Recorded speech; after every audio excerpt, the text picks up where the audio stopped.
What I learned about getting out of my own way in 2004 and what I will apply in 2005. Yuck, I hate this time of year. It puts me right into the spin cycle. What I didn't do, what I missed. I think my 64 years on this planet have been wasted. All right, a little bit of an overstatement, but my natural default, my human condition, my hysterical upbringing fixates on what's bad, not what's good. And this deeply reflective time digs into my quest for growth and wanting things that I don't have and wanting to become someone and leave a legacy. But I can tell you that now that I'm doing this, I can see progress. And I've looked back at all my old journals, some handwritten, some computer, and I can see all those self-imposed limitations over the years. And this year, my mantra is to thine own self be true. Shakespeare was a genius. Most people know that. But Shakespeare was a genius. If I'm not authentic and honest about what I want and honest about what I need, then I can't be great with others. And it all became clear to me when I remembered a line from that iconic movie, The Natural. It said, I believe we have two lives, the life we learn with and the life we live with after that.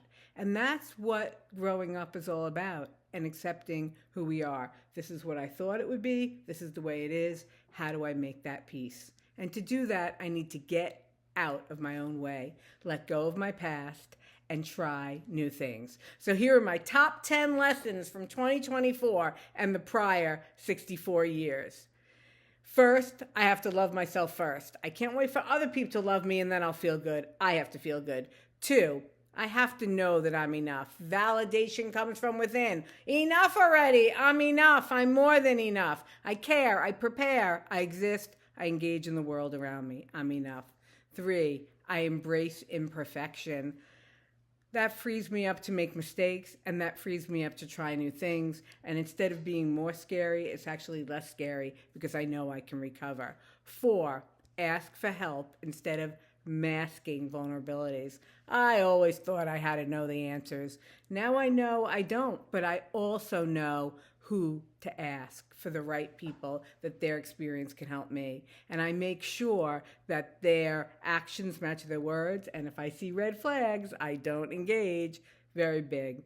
Five, stop trying to open doors that aren't meant to open. How many times did I chase things that didn't work? I wanted to prove, do. That is not the game.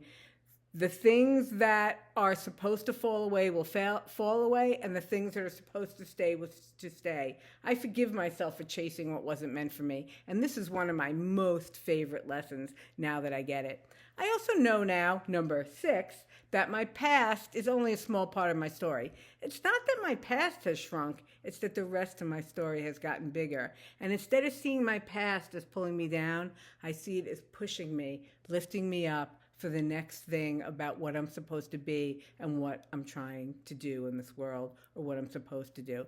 Number 7, patience. Go Tom Petty. The waiting is the hardest part. This is so hard to balance action and trust, but I have to have patience. It's never in my time. Things come when they're supposed to, not when I want them. And that is really a skill, whether I'm waiting online, whether I'm waiting for big news. It's all in the being calm in the waiting. 8, making peace with myself. I use a meditation practice. Yes, loud, obnoxious me can be quiet. And I really sit and think about how I can be my best self and throw those thoughts into the river and stop churning. And it really does help me to align my head and my heart and get some quiet. 9, a heart attack can be good. Surviving it is good. It connected my mind and body in ways I never thought, and I feel good. I'm on a very good path.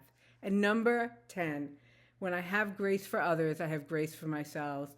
Thinking about that everyone makes mistakes and has a backstory, and that we have to give each other those moments to fall and room to get up is really an important part of loving myself and loving others. So what's next? Stay actively in love with yourself. Be the person you want to follow. Practice being present by finding gratitude in this very moment, and consider how offering grace to yourself and others can open new doors. Commit Commit to getting out of your own way and stepping boldly into the version of you that honors your true self and lets your light shine in the world.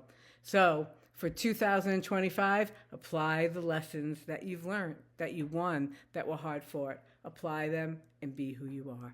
Happy New Year!